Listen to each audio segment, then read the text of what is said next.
ونستعينه ونستغفره ونؤمن به ونتوكل عليه ونعوذ بالله من شرور أنفسنا ومن سيئات أعمالنا من يهده الله فلا مضل له ومن يضلل فلا هادي له ونشهد أن لا إله إلا الله وحده لا شريك له ونشهد أن سيدنا وسندنا ونبينا ومولانا محمدا عبده ورسوله أما بعد فأعوذ بالله من الشيطان الرجيم بسم الله الرحمن الرحيم والذين هم عن اللغو معرضون وقال النبي صلى الله عليه وسلم من حسن إسلام المرء تركه ما لا يعنيه أو كما قال النبي صلى الله عليه وسلم.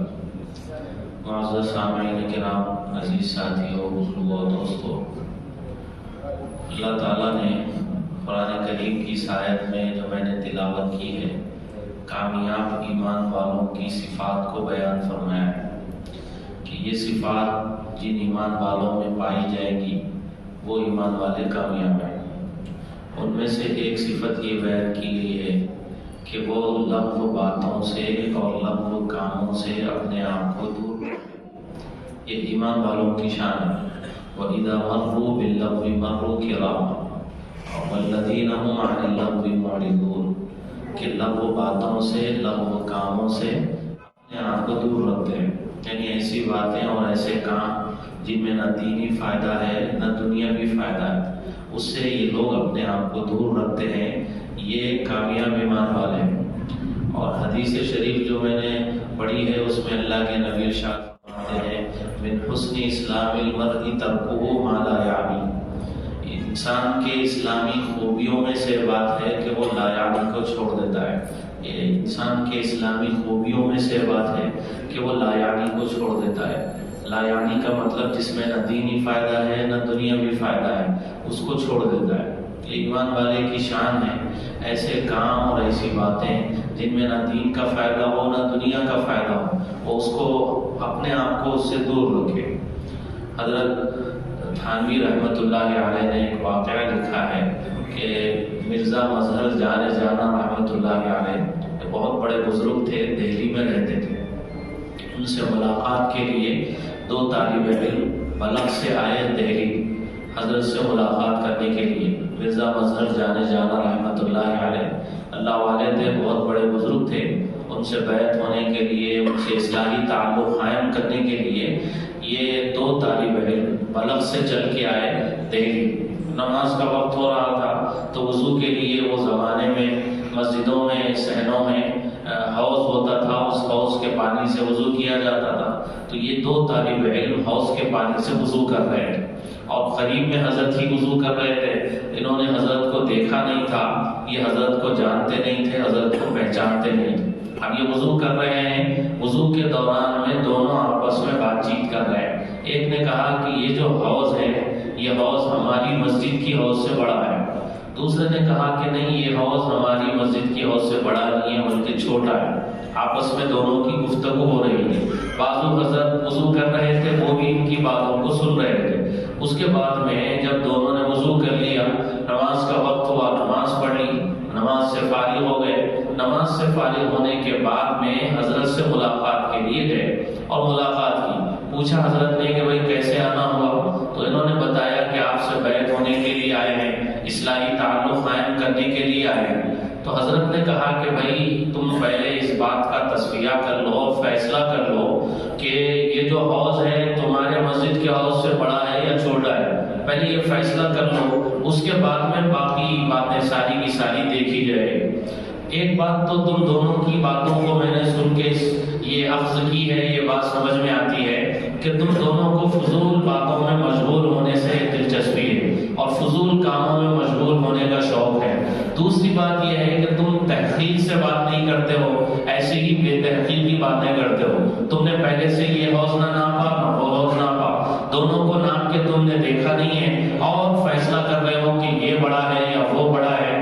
ابھی سے فیصلے تم لوگ کر رہے ہو. تو پہلے تحقیق سے بات کرنے کا، تحقیقی بات کرنے کا تمہارے اندر جو ہے کوئی شوق نہیں ہے، اس کی کوئی دلچسپی نہیں ہے، تحقیقی باتیں تم نہیں کرتے ہو. دوسری بات یہ ہے کہ بیکار چیزوں میں مشغول رہنے کا تم کو شوق ہے، تو تم پہلے یہ مسئلہ حل کر لو، اس کے بعد میں پھر باقی بیت کا جو مسئلہ ہے، اصلاحی تعلق کا مسئلہ ہے، بعد میں دیکھا جائے گا۔ یعنی حضرت نے ان دونوں کو سمجھایا کہ بھائی یہ بیکار سی باتیں ہیں، فضول کی باتیں ہیں، اس میں نہ دین کا فائدہ نہ دنیا کا فائدہ۔ یہ حوض اگر بڑا ہے تو کیا آخرت میں ملنے والا ہے، کیا دنیا میں ملنے والا ہے؟ وہ حوض اگر بڑا ہے تو کیا ملنے والا ہے؟ کچھ بھی ملنے والا نہیں۔ بیکار قسم کی باتیں تم آپس میں کر رہے ہو، بیکار قسم کی باتوں میں تم مشغول ہو، جبکہ ایمان والے کی شان یہ ہے والذین هم عن اللغو معرضون۔ ایمان والے کی شان یہ ہوتی ہے کہ لغو باتوں سے، لغو کاموں سے وہ اپنے آپ کو دور رکھتے ہیں۔ اسی طرح امام اعظم ابو حنیفہ رحمۃ اللہ علیہ کی خدمت میں ایک صاحب تشریف لائے اور انہوں نے حضرت سے ایک مسئلہ پوچھا، اور مسئلہ بھی عجیب و غریب پوچھا۔ انہوں نے کہا کہ میں نہر جاتا ہوں نہانے کے لیے نہر کو جاتا ہوں اور اپنے کپڑے اتار کے ایک جگہ پہ رکھتا ہوں اور نہانے میں مشغول رہتا ہوں، تو ایسی صورت میں مسئلہ یہ پوچھنا چاہتا ہوں کہ جس وقت میں نہا رہا ہوں اور غسل کر رہا ہوں، مجھے اپنا چہرہ کس طرف رکھنا چاہیے؟ میں اپنا چہرہ مشرق کی طرف رکھوں یا میں اپنا چہرہ مغرب کی طرف رکھوں؟ میں نہانے کے دوران اپنا چہرہ مشرق کی طرف رکھوں یا مغرب کی طرف رکھوں؟ یہ بات سننے پر حضرت نے کہا کہ بھائی نہ مشرق کی طرف اپنا چہرہ رکھ، نہ مغرب کی طرف اپنا چہرہ رکھ، بلکہ تو اپنا چہرہ اپنے کپڑوں کی طرف رکھ، کہ ایسا نہ ہو کہ تیرے کپڑے کوئی لے کے بھاگ جائے اور بہت بڑا مسئلہ کھڑا ہو جائے۔ یعنی حضرت اس کو یہ بتانا چاہ رہے ہیں کہ بھائی شریعت نے نہانے کے دوران میں چہرہ کہاں کرنا چاہیے، رخ کہاں کرنا چاہیے، ایسی کوئی پابندی شریعت کی طرف سے لگی ہوئی نہیں، اور بیکار قسم کی باتوں میں تم مصروف ہو، مشغول ہو اور بیکار قسم کا سوال کرتے ہو۔ اس لیے اس طرح بیکار قسم کے سوالات مت کرو، یہ اس کو بتانا چاہ رہے ہیں کہ بھئی نہ مشرق کی طرف دیکھ نہ مغرب کی طرف دیکھ، بلکہ تو اپنی نظر رکھ اپنے کپڑوں کے اوپر کہ کہیں ایسا نہ ہو کہ کوئی تیرے کپڑے لے کے چلا جائے۔ بنی اسرائیل میں ایک آدمی کا قتل ہو گیا، قتل ہونے پر حضرت موسیٰ علیہ السلام نے ان کو بتایا کہ اللہ تعالیٰ تم سے یہ کہتے ہیں کہ ایک گائے ذبح کرو، تو انہوں نے عجیب و غریب قسم کے سوالات کیے کہ اس گائے کا رنگ کیسا ہونا چاہیے، اور عجیب و غریب قسم کے سوالات کیے۔ ان سوالات کے نتیجے میں ان کے اوپر سختی بڑھتی گئی، جس کے نتیجے میں ایسی گائے تلاش کرنے کا حکم دیا گیا کہ وہ تلاش کرنے پہ ان کو مل بھی نہیں رہی۔ اس کے کچھ ایسے اوصاف بیان کیے گئے کہ تلاش کرنے کے باوجود، پوری بستی چھان لینے کے باوجود وہ گائے ان کو مل نہیں رہی ایسی۔ تو ان لوگوں نے عجیب و غریب قسم کے سوالات اپنی طرف سے بڑھائے، فضول قسم کے سوالات انہوں نے کیے، جس کی وجہ سے ان کو پریشان کیا گیا اور ان کو سختی میں ڈالا گیا۔ اس لیے آدمی غیر ضروری سوالات بھی نہ کرے، غیر ضروری کاموں میں بھی مشغول نہ ہو، غیر ضروری باتوں میں بھی مشغول نہ ہو، اور اس کا اپنا جو مشغلہ ہے وہ مشغلہ کوئی ایسا ہو کہ اس سے کچھ دین کا فائدہ ہو یا پھر اس سے کچھ دنیا کا فائدہ ہو۔ اس لیے کہ انسان جو دنیا میں آیا ہے، یہ تھوڑا سا وقت لے کے دنیا میں آیا ہے، اس کا اپنا جو وقت ہے بہت قیمتی ہے، وہ اپنے اس وقت کی قدر کرے۔ آدمی جہاں تک ہو سکے اپنے اس وقت کا صحیح استعمال کرے، چونکہ آدمی وقت کا صحیح استعمال کرے گا تو ایک ہی منٹ میں زندگی بھر کے اس کے سارے گناہ معاف ہو سکتے ہیں۔ ایک 70 سالہ 80 سالہ کوئی بوڑھا غیر مسلم ہے، کلمہ شہادت پڑھتا ہے، اسلام میں داخل ہوتا ہے، سچی نیت اور سچے جذبے کے ساتھ اسلام میں داخل ہوتا ہے، اور جو ہی کلمہ شہادت پڑھتا ہے اس کے سارے گناہ 70 سال کے 80 سال کے گناہ معاف ہو جاتے ہیں۔ اس نے اپنے وقت کا صحیح استعمال کیا اور اچھی نیت کے ساتھ، اچھے جذبے کے ساتھ کلمہ شہادت اس نے پڑھی، جس کی وجہ سے اس کے سارے گناہ معاف ہو گئے۔ کوئی بندہ کبھی اپنی زبان سے ایسا جملہ بول دیتا ہے جس کی وجہ سے وہ جنت کے بجائے جہنم کا مستحق ہو جاتا ہے۔ تو آدمی کا جو وقت ہے بہت قیمتی ہے، اور یہ بہت ہی قیمتی نعمت ہے جو اللہ نے انسان کو دی ہے۔ تو آدمی کو چاہیے کہ وہ اپنے اس وقت کی قدر کرے، اس کو جو وقت ملا ہوا ہے وہ بہت قیمتی ہے۔ وہ دنیا سے جانے کے بعد میں آدمی کو پتا چلے گا کہ وہ یہ وقت کتنا قیمتی ہے۔ تھوڑا سا میں اس کا صحیح استعمال کر لیتا، قرآن کریم کی تلاوت کر لیتا، یا پھر کچھ نفلیں پڑھ لیتا، یا پھر استغفار کر لیتا، یا ذکر کر لیتا، کوئی تسبیحات پڑھ لیتا، کلمے کی تسبیح پڑھ لیتا، استغفار کی تسبیح پڑھ لیتا، درود شریف کی کثرت کر لیتا، کچھ بھی اچھے کام کر لیتا، تو میرا وہ اچھے کام دنیا میں کر لینا مجھے یہاں پہ کام آتا۔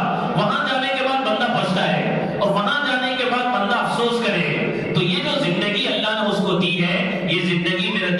قیمتی ہے، اس زندگی کی قیمت کو سمجھنا چاہیے۔ جن بندوں نے اس کی قیمت کو سمجھا اور اس کی صحیح معنی میں قدردانی کی تو وہ انہوں نے اپنی دنیا بھی بنائی، انہوں نے اپنی آخرت بھی بنائی۔ اور ہمارا جو اسلام ہے، ہمارا جو مذہب ہے، ہماری جو شریعت ہے، اس میں زندگی کے ہر شعبے میں ہماری رہبری کی گئی، زندگی کے ہر شعبے میں ہماری رہنمائی کی گئی۔ زندگی کا کوئی شعبہ ایسا نہیں ہے جس میں ہمارے نبی نے ہماری رہبری نہ کی ہو، ہمارے نبی نے ہماری رہنمائی نہ کی ہو۔ پیدائش سے لے کے موت تک زندگی میں آدمی کے اوپر جو بھی احوال آتے ہیں، جو بھی حالات آتے ہیں، ان حالات کی رہبری شریعت میں ملے گی، اس کی رہنمائی شریعت میں ملے گی۔ اس لیے یہ جو مسلمان ہیں، اسلام یہ جو مذہب کو اپنانے والے ہیں، مسلمان جو اپنے آپ کو کہتے ہیں، ان کو ادھر ادھر دیکھنے کی ضرورت نہیں ہے۔ ان کے نبی نے جو ان کو تہذیب دی ہے، جو کلچر دیا ہے، جو مذہب دیا ہے، اس میں ہر چیز کی رہبری رہنمائی موجود ہے۔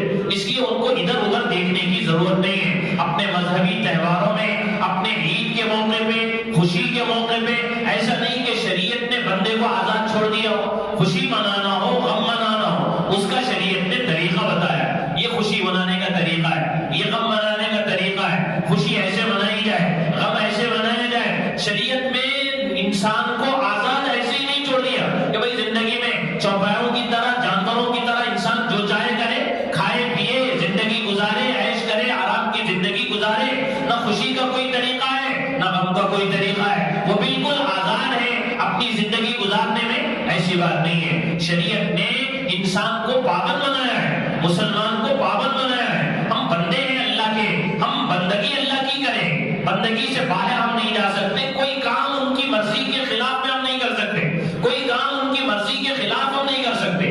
اس لیے میرے دوستو، خاص طور پہ یہ جو آیتیں میں نے پڑھی ہیں، یہ جو بھی باتیں میں نے بتائی ہیں، وہ اس پس منظر میں بتائی ہیں کہ عام طور پہ یہ جو مہینہ چل رہا ہے، اس مہینے میں غیر مسلموں کا ایک تہوار آتا ہے، پتنگ بازی اس میں کی جاتی ہے، پتنگ اس میں اڑائی جاتی ہے، تو وہ ان کا اپنا مذہبی تہوار ہے، ان کا اپنا ایک مذہبی وہ جشن ہے، ان کا اپنا ایک وہ تہوار ہے۔ وہ مناتے ہیں، وہ منائیں، وہ جو چاہے کریں، چونکہ ان کا اپنا وہ مذہبی عمل ہو سکتا ہے۔ لیکن افسوس کی بات یہ ہے کہ کتنے ایسے مسلمان گھرانے ہیں، کتنی ایسی مسلم بستیاں ہیں، کتنے ایسے مسلمان ہیں جو ان کے اس مذہبی تہوار میں شریک ہوتے ہیں، اور کتنے ایسے مسلمان ہیں جو اپنے بچوں کو پتنگیں لا کے دیتے ہیں اور وہ خود پتنگ اڑاتے ہیں، پتنگ بازی میں مشغول ہیں، اپنے قیمتی وقت کو ضائع اور برباد کر رہے ہیں۔ چونکہ وقت بہت قیمتی ہے، اس طرح کی بیکار چیزوں میں وقت لگانا اپنے وقت کو برباد کرنا ہے۔ شریعت میں اس کی اجازت نہیں ہے کہ کوئی بندہ پتنگ بازی کرے، پتنگ اڑائے، پتنگ پھیلائے، یہ ناجائز ہے، حرام ہے۔ اس وجہ سے انسان کو اس بات کی کوشش کرنی چاہیے، مسلمان کو اس بات کی کوشش کرنی چاہیے، اس کا اپنا جو وقت ہے وہ وقت بہت قیمتی ہے، یہ بیکار چیزوں میں وہ اپنا وقت کیوں لگائے؟ وَالَّذِينَ هُمْ عَنِ اللَّغْوِ مُعْرِضُونَ، جو ایمان والے ہوتے ہیں وہ لغو کاموں سے بھی اپنے آپ کو بچاتے ہیں اور لغو باتوں سے بھی اپنے آپ کو بچاتے ہیں۔ ایسی بیہودہ حرکتیں وہ نہیں کرتے، کسی کے مذہبی تہوار میں وہ شریک نہیں ہوتے، اور ایسا مذہبی جشن وہ نہیں مناتے جس کی وجہ سے کسی کو تکلیف پہنچے، کسی کی نیندیں اڑ جائے اور کسی کی جانیں چلی جائیں۔ کتنے ایسے ہیں، آپ دیکھیں کہ گزشتہ کے اخبارات میں نے پڑھے ہیں، اور کل کے اخبارات آپ دیکھیے، اس تہوار کے بعد کے اخبارات آپ دیکھیے، ہر سال میں دیکھتا ہوں، آپ بھی دیکھتے ہیں، آپ بھی پڑھتے ہیں، آپ بھی سنتے ہیں۔ افسوس ہوتا ہے اس وقت جبکہ یہ خبریں پڑھنے کو ملتی ہیں کہ مسلم گھرانوں میں، مسلم بستیوں میں، مسلم محلوں میں کتنے ایسے نوجوان ہیں، یہ غیروں کے اس مذہبی تہوار میں جوش و خروش کے ساتھ حصہ لیتے ہیں اور بڑھ چڑھ کے حصہ لیتے ہیں، پتنگ بازی میں لگے ہوئے ہیں، پتنگ اڑانے میں لگے ہوئے ہیں۔ کتنے ایسے ہیں جس کی وجہ سے کسی کا گلا مانجے سے کٹتا ہے، ایسے ویڈیوز بھی دیکھنے کو ملے اور ایسی خبریں بھی پڑھنے کو ملے۔ کوئی گاڑی پہ جا رہا ہے، اپنے بچے کو لے کے جا رہا ہے، معصوم بچے کو لے کے جا رہا ہے، مانجے سے اس کا گلا کٹ رہا ہے، جس کی وجہ سے اس کا خون رس رہا ہے اور اس کی خون بہ رہا ہے اور اس کی جان تک جا رہی ہے۔ کتنے ایسے لوگ ہیں جو سمجھدار ہیں، عقل مند ہیں، تعجب ہوتا ہے کہ پتنگوں کے پیچھے بھاگ رہے ہیں، لاٹھیاں لے کے، ڈنڈے لے کے پتنگوں کے پیچھے بھاگ رہے ہیں۔ دیکھ کے آپ سمجھیں گے کہ بھئی کیا ہو رہا ہے، کوئی لڑائی ہو رہی ہے، کوئی ہنگامہ ہو رہا ہے، یہ شور ہے، کیسا شور ہے، یہ کیا ہے؟ دیکھنے میں پتا چلتا ہے کہ بھئی 5-6 روپیے کی ایک پتنگ ہے، اس کو لوٹ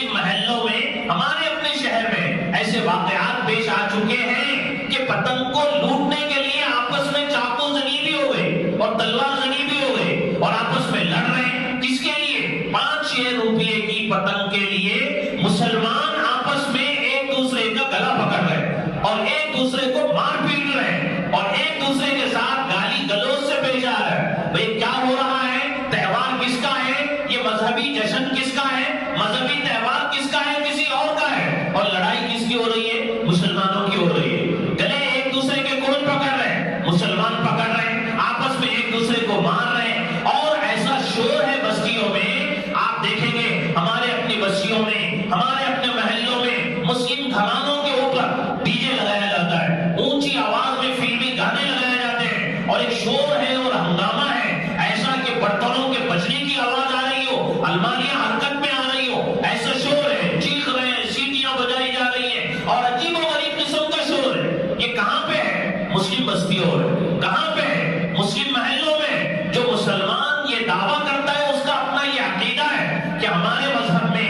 ہمارے شریعت میں، ہمارے محبوب نے، ہمارے نبی نے زندگی کے ہر شعبے میں ہماری رہبری کی ہے، زندگی کے ہر شعبے میں ہماری رہنمائی فرمائی ہے۔ ہم کو ادھر ادھر دیکھنے کی ضرورت نہیں ہے، کسی کلچر کو اپنانے کی ضرورت نہیں، کسی تہذیب کو اپنانے کی ضرورت نہیں، کسی کے طریقے کو دیکھنے کی ضرورت نہیں۔ ہمارے نبی نے ہم کو جو طریقہ دیا ہے اس سے بہتر کوئی طریقہ نہیں۔ یہ دعویٰ کرنے والا، یہ عقیدہ رکھنے والا مسلمان یہ سارا کا سارا شور شرابہ کر رہا ہے، ہنگامہ ہو رہا ہے۔ کتنے ایسے ہیں ہمارے اپنے شہر کے واقعات میں آپ کو سنا رہا ہوں، ڈی جے لگانے کی وجہ سے، اونچی آواز میں گانے لگانے کی وجہ سے کتنے مریض ایسے ہیں جن کا دل دھڑکنے لگتا ہے، کتنے مریض ایسے ہیں جن کی بیماری میں اضافہ ہوتا ہے، کتنے مریض ایسے ہیں جنہوں نے اپنی جان گنوا دی ہے۔ شور شرابہ ہو رہا ہے، مسلم گھرانے میں ہو رہا ہے، بازو کا پڑوسی اس کی طبیعت خراب ہو گئی ہے، اس کو دواخانے کو لے جایا گیا ہے اور اس کی جان چلی گئی ہے ہمارے ڈی جے کی وجہ سے، اونچی آواز میں فلمی گانے لگانے کی وجہ سے، ہمارے ان منحوس حرکتوں کی وجہ سے، اور لغو کاموں میں مصروف اور مشغول ہونے کی وجہ سے ہمارے اپنے بھائیوں کی جانیں جا رہی ہیں۔ یہ کون سا طریقہ ہے میرے دوستو؟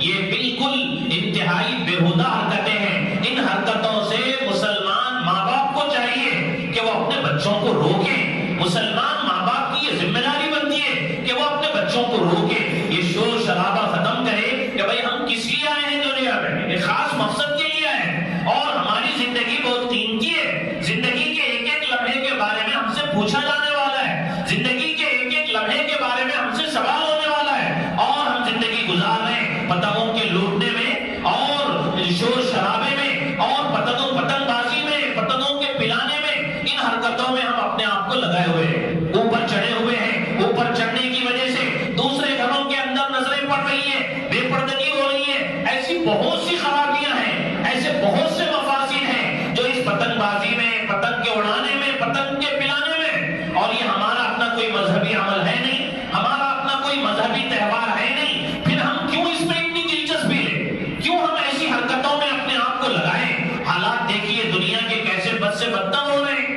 ہمارے ملک کے حالات دیکھیے کیسے بد سے بدتر ہو رہے ہیں۔ ایسے حالات میں، ایسی بیکار چیزوں میں اپنے قیمتی پیسے کو ایسی بیکار چیزوں کے خریدنے میں لگانا جو کسی کا اپنا مذہبی عمل ہے، ہم اپنے پیسے کو ضائع کر رہے ہیں، پیسے کو برباد کر رہے ہیں۔ پیسہ بھی اللہ کی ایک نعمت ہے، اس کا استعمال صحیح ہونا چاہیے، غریبوں پہ لگنا چاہیے، جہاں پہ پیسہ لگنا چاہیے وہاں پہ لگنا چاہیے، ضرورت مندوں پہ پیسہ لگنا چاہیے۔ یہ بیکار پتنگوں کے خریدنے میں، یہ مانجوں کے خریدنے میں، بیکار چیزوں میں، ڈی جے کے لانے میں اور اونچی آواز میں گانوں کے لگانے میں ہم اپنے پیسے کو لگا رہے ہیں۔ اس سلسلے میں کل قیامت کے دن ہم سے پوچھ ہونے والی ہے، ہم کو اس سلسلے میں کل قیامت کے دن جواب دینا پڑے گا کہ بھئی تجھ کو پیسہ ہم نے جو دیا تھا اس پیسے کو تو نے کہاں لگایا؟ تجھ کو ہم نے زندگی دی تھی، جوانی دی تھی، اس کو تو نے کہاں پہ لگایا؟ ہماری فرما برداری میں لگایا یا ہماری نافرمانی میں لگایا؟ اس سلسلے میں ہم سے پوچھ ہونے والی ہے، اس سلسلے میں ہم سے سوال ہونے والا ہے، لیکن ہم اس کی طرف توجہ دیتے ہی نہیں، اور یہ ساری حرکتیں ہو رہی ہیں جو کچھ بھی ہو رہی ہیں۔ کتنے ایسے ہیں چھوٹے چھوٹے بچے ایک پتنگ کو نکالنے کے لیے ان کو شارٹ لگتا ہے، کرنٹ لگتا ہے، بجلی کا جھٹکا لگتا ہے، جس کی وجہ سے وہ کوئلہ ہو جاتے ہیں۔ کتنے ایسے چھتوں پہ سے گرتے ہیں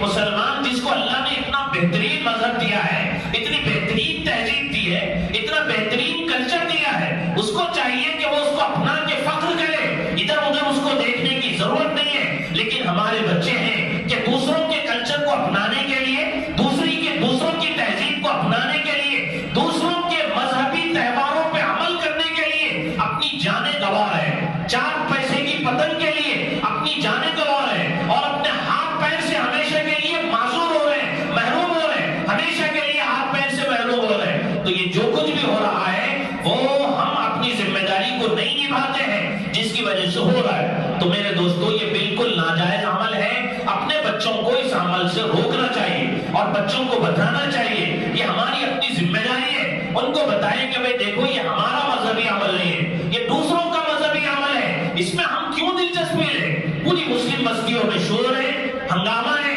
عجیب و غریب قسم کی آوازیں ہیں، چیخنا ہے، چلانا ہے، لوگوں کی نیند عوام ہے، دن تو دن ہے، رات میں بھی شور ہو رہا ہے، رات میں بھی ہنگامہ ہو رہا ہے، ایک دوسرے کی پتنگ کاٹنے پہ تلے ہوئے ہیں، ایک دوسرے کے مال کو لوٹنے پہ تلے ہوئے ہیں، ایک دوسرے کو نقصان پہنچانے پہ تلے ہوئے ہیں، اور اپنے قیمتی مال کو ضائع کر رہے ہیں، اپنے قیمتی مال کو برباد کر رہے ہیں، اور اپنے قیمتی اوقات کو برباد کر رہے ہیں۔ یہ ایمان والے کی شان نہیں ہے۔ ایمان والے کی شان یہ ہے کہ وہ ایسے کاموں سے، ایسی باتوں سے اپنے آپ کو دور رکھتے ہیں۔ یہ ایمان والوں کی شان ہے، لغو باتوں سے، لغو کاموں سے وہ اپنے آپ کو دور رکھتے ہیں۔ اپنے آپ کو دور رکھنا چاہیے، اپنے بچوں کو سمجھانا چاہیے۔ اللہ سے دعا ہے جو کچھ کہا گیا اس پر عمل کی توفیق نصیب فرمائے۔ آمین۔ وآخر دعوانا الحمدللہ رب العالمین۔